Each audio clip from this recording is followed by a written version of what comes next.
Hello दोस्तों, physics की दुनिया चैनल पर आपका स्वागत है। हम क्लास 12 की फिजिक्स पढ़ रहे हैं। चैप्टर हमारा 8वां चल रहा है।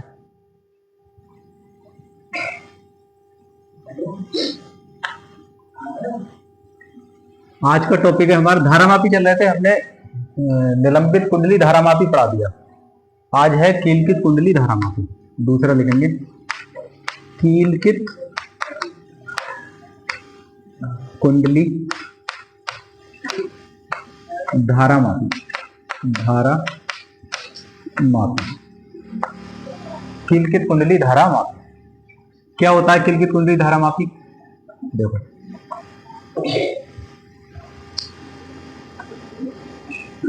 दो नाल चुंबक हैं ये, या दो अवतलाकार चुंबक लेंगे। ये एन है अवतलाकार चुंबक, और ये क्या है? ये एस अवतलाकार चुंबक। इसके बीच में हम एल्युमिनियम का एक ब्लॉक लेंगे। एल्युमिनियम के एक ब्लॉक पर जिसमें लौह की रॉड लगी हो, और उस पर क्या लपेटेंगे? तांबे के मोटे तार को लपेटकर एक कुंडली बनाते हैं, और उस कुंडली को इन दो नाल चुंबकों के बीच न रख देते हैं। दो अवतलाकार चुंबकों के बीच रख देते हैं। एल्युमिनियम का ब्लॉक है जिसके बीच में लौह की रॉड ये लगी है ना? ये क्या है? लौह की रॉड। और इस लौह की रॉड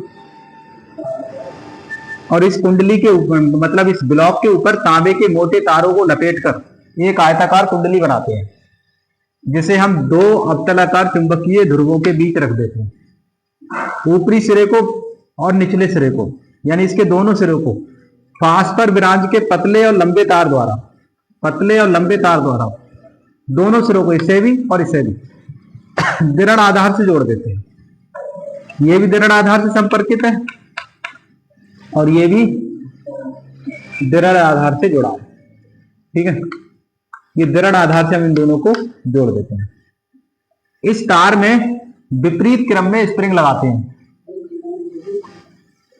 जैसे एक का स्प्रिंग आप ऐसे करके लगा दो, और एक का स्प्रिंग आप ऐसे लगा दो। ये जिसका संबंध हम टर्मिनल T1 और टर्मिनल T2 से कर देते हैं। इसका संबंध किससे है? टर्मिनल T1 से, और इसका संबंध किससे है? टर्मिनल T2 से। ये विपरीत क्रम में लगे हैं। धारा को मापने के लिए हम एक संकेतक लगाते हैं, और यहां से एक संकेतक सुई होती है जो इस पे चलती है। कुंडली में संकेतक सुई होती है, और ये कुचालक पदार्थ की बनी हुई होती है।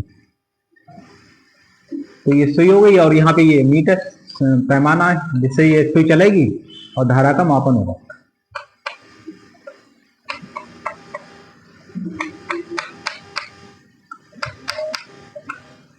ठीक है, तो ये क्या है? संकेतक। ये कौन से चुंबक हैं? अवतलाकार चुंबक। ये है स्प्रिंग, ये है टर्मिनल, ये क्या है? दृढ़ आधार। इसे कहते हैं टर्मिनल T1, और ये है टर्मिनल T2। ठीक है, किसकी कुंडली है? एल्युमिनियम की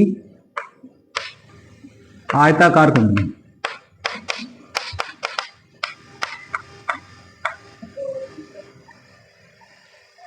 सही है, जो कल था वही सेम है, थोड़ा सा चित्र में डिफरेंस है। यहाँ पे संकेतक और ये स्केल आ गई है, मतलब पैमाना आ गया।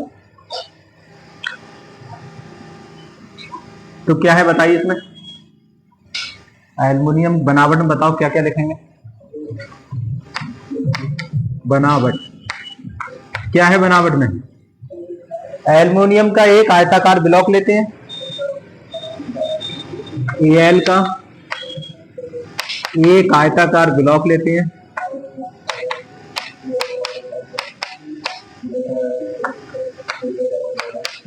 ब्लॉक जिसमें हाँ ब्लॉक लेते हैं और इस पर तांबे के मोटे तारों को लपेटकर एक आयताकार कुंडली बनाते हैं। इसके ऊपर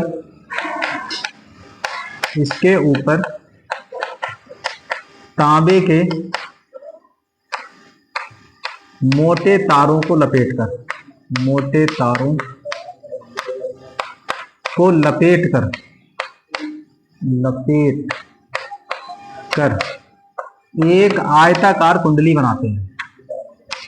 एक आयताकार कुंडली बनाते हैं। मोटे तारों को लपेटकर एक आयताकार कुंडली बनाते हैं जिसमें कौन क्या लगी होती है? लौह क्रोध, जिसके बीच में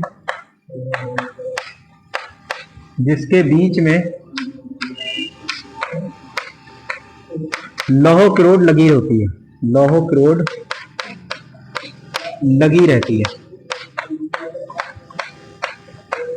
जिसके बीच में लौह क्रोड लगी रहती है। कुंडली के ऊपरी और निचले सिरे को फास्फर विरांज के पतले और लंबे तारों द्वारा दृढ़ आधारों से जोड़ देते हैं। ठीक है, तो लिख दें यही बात। कुंडली के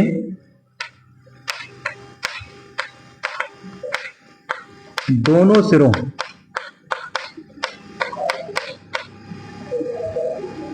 को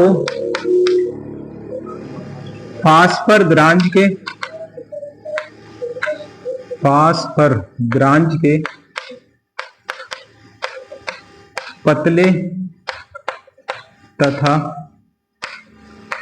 लंबे तारों से जोड़कर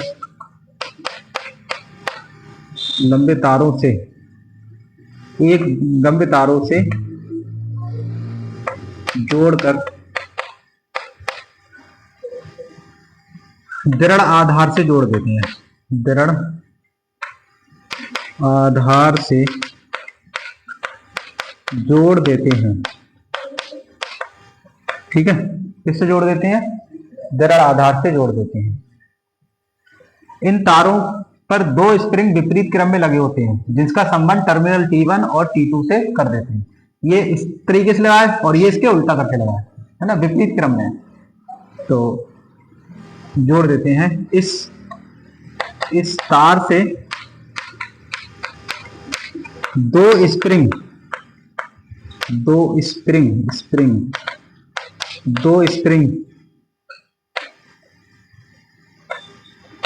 विपरीत क्रम में लगाते हैं।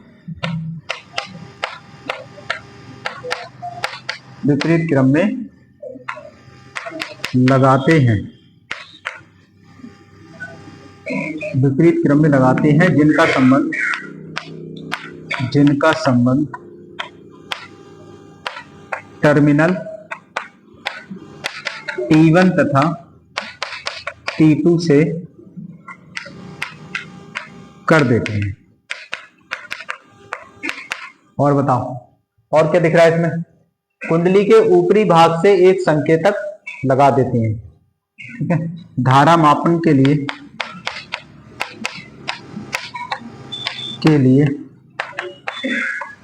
कुंडली के ऊपरी सिरे से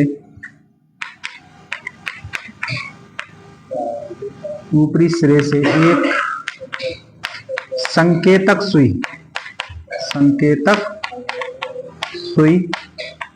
जोड़ देते हैं।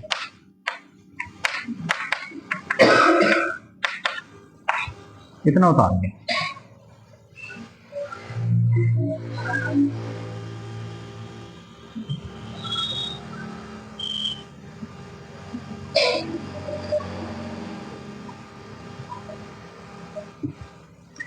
एक आयताकार ब्लेड से ऊपरी तांबे के मोटे तारों को लपेटकर एक आयताकार कुंडली बनाते हैं जिसके बीच में लौह क्रोड लगी रहती है। कुंडली के दोनों सिरों को फास्फर ग्रांज के पतले लंबे तारों से जोड़ देते हैं। तार के से दो स्प्रिंग विपरीत क्रम में लगाते हैं जिसका संबंध इसमें। अब कलाकार तुम लोग तो लिखा ही नहीं। एक बात सुनो,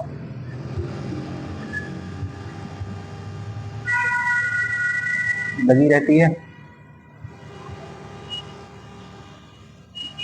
अब यहां पे लिख देना इसके आगे, लौह की रोड लगी रहती है।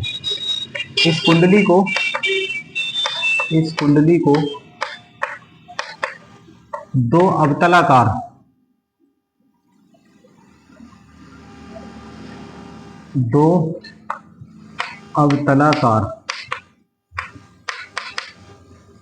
शक्तिशाली चुंबकीय ध्रुवों के बीच रखते हैं। ठीक है, अब सही है। देखो जिसके बीच में लौह रोड लगी रहती है, इस कुंडली को दो अवतलाकार शक्तिशाली चुंबकीय ध्रुवों के बीच रखते हैं। कुंडली के दोनों सिरों को फास्फोर ब्रांड के पतले लंबे, अब सही। ठीक, ये रह गया था तो इसमें ही से जोड़ लो। पहले ये लिख लो हिंदी, उसके बाद में आप चित्र बना दो।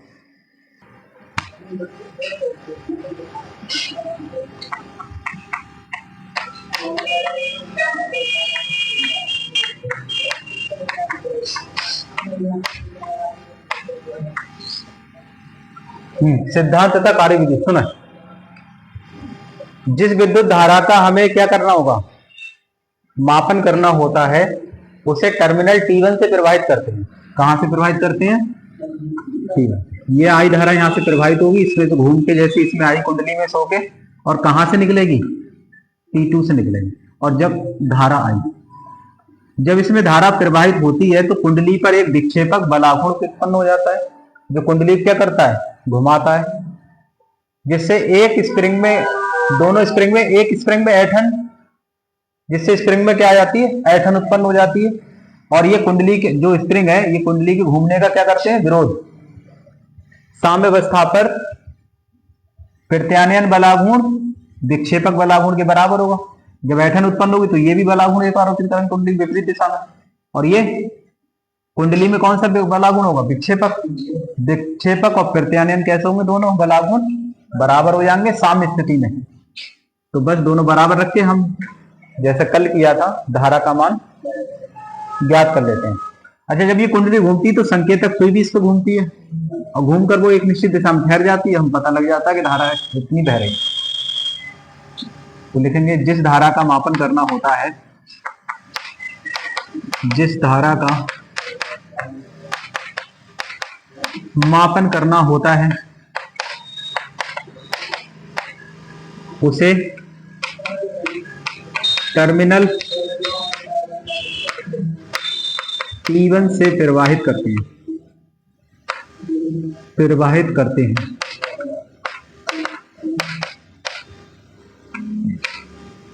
और T2 से बाहर, T1 से प्रवाहित करते हैं, जिससे कुंडली में एक विक्षेपक बलाघूर्ण उत्पन्न हो जाता है।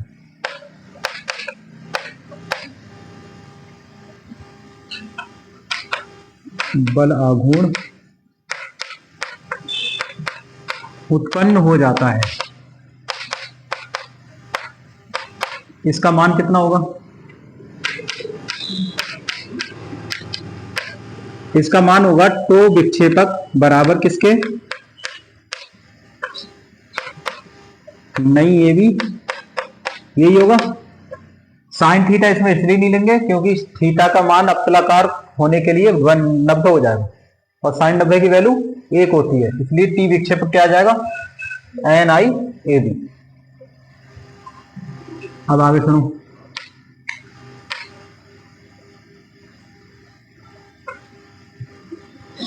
कुंडली के घूमने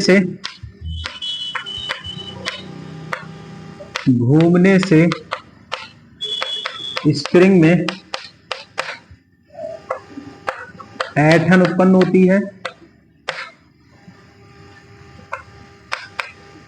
ऐंठन उत्पन्न होती है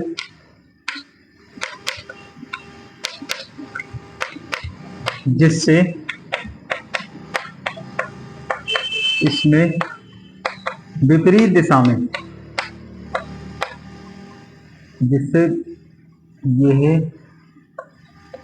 जिससे यह विपरीत दिशा में कुंडली पर तृतीयानयन बलाघूर्ण लगाते हैं, नयन बलाघूर्ण लगाते हैं, तो इसका मान क्या होगा? तो तृतीयानयन का मान कितना हो जाएगा बताइए? कल पढ़ाया था सी, ये तो होगा सी क्या है? ऐठन गुणांक, सी ऐठन गुणांक है,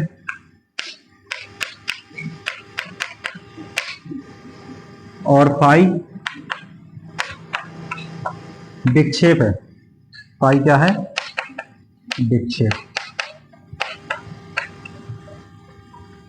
साम्य अवस्था पर दोनों बराबर होंगे,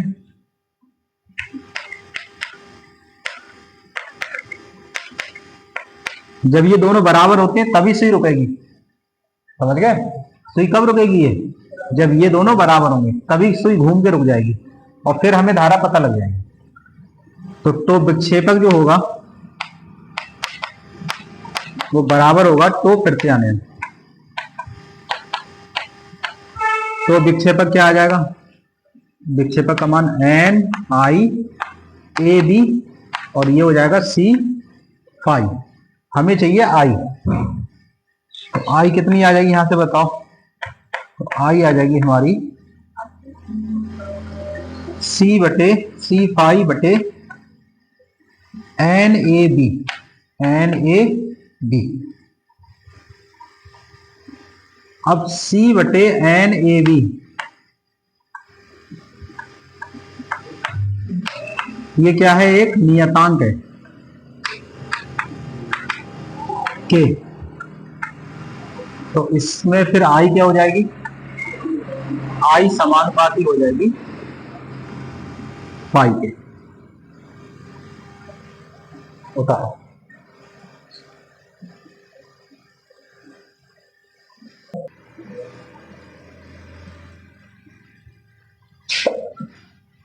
आगे देखो,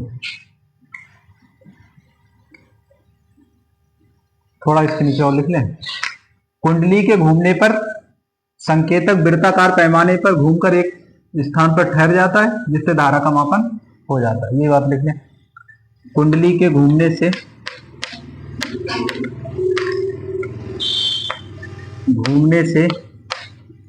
संकेतक वृत्ताकार पैमाने पर घूमकर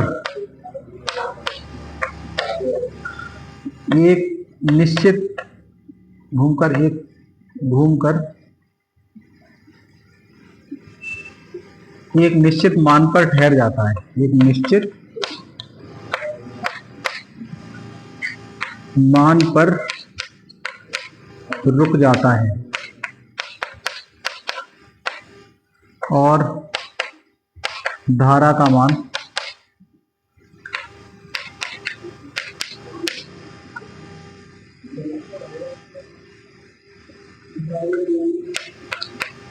पैमाने पर पढ़ लेते हैं।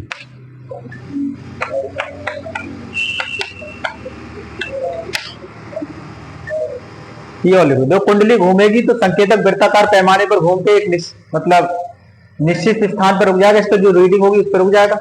आप क्या करेंगे? उससे पढ़ लेंगे कितनी धारा बह रही है, बताइए। धारा मापी की सुग्राहिता मैंने पढ़ाई थी तुम्हें। धारा मापी की सुग्राहिता ऐसा ही बराबर क्या आए थे निकल के? फाइनल सूत्र क्या था? बी एन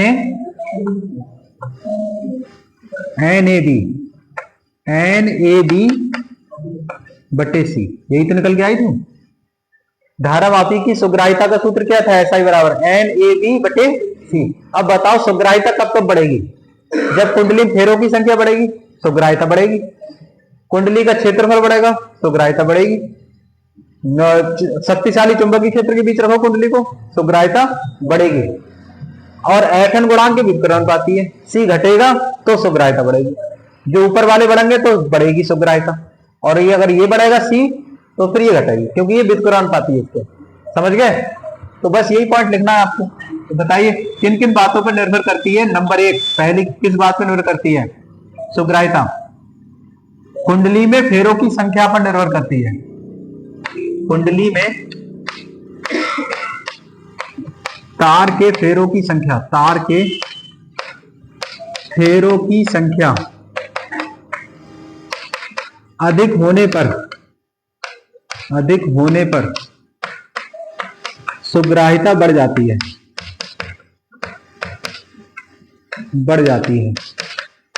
पहला पॉइंट आया समझ में?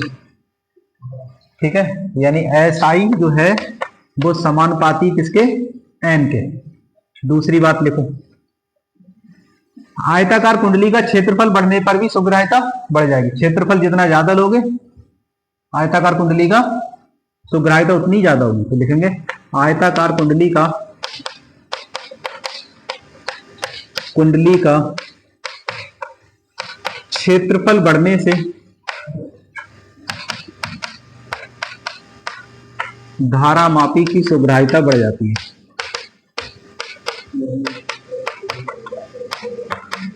सुग्राहिता बढ़ जाती है, अर्थात SI जो है वो समानुपाती किसके है? A के। ठीक है, तीसरी बात बताइए, शक्तिशाली चुंबकीय क्षेत्र लेने पर भी सुग्राहिता बढ़ जाएगी, क्योंकि 20 के समानुपाती है। यहाँ लिखेंगे शक्तिशाली चुंबकीय क्षेत्र होने पर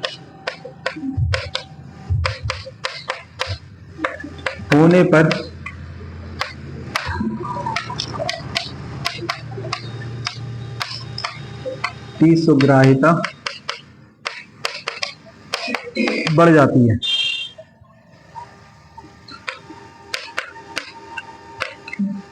यानी SI जो है वो समानुपाती है D के। चौथा बताओ, ऐंठन गुणांक घटने पर, ऐंठन गुणांक C जितना कम होता है सुग्राहिता उतनी अधिक होती है।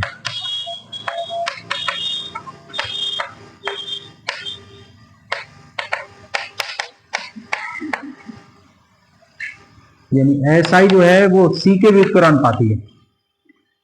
एक पॉइंट और लिखें, हमने कुंडली को किससे लटकाया था? फास्पर विराज के पतले और लंबे तार से। इसका मतलब है पतला और लंबा फास्पर विराज का तार लेने पर सुग्राहिता बढ़ती है। ठीक है, तो यहां पे लिख लो, पतला तथा लंबा फास्पर विराज का तार लेने पर सुग्राहिता बढ़ती है। ठीक है, सारे पॉइंट हो गए, निकाल लो।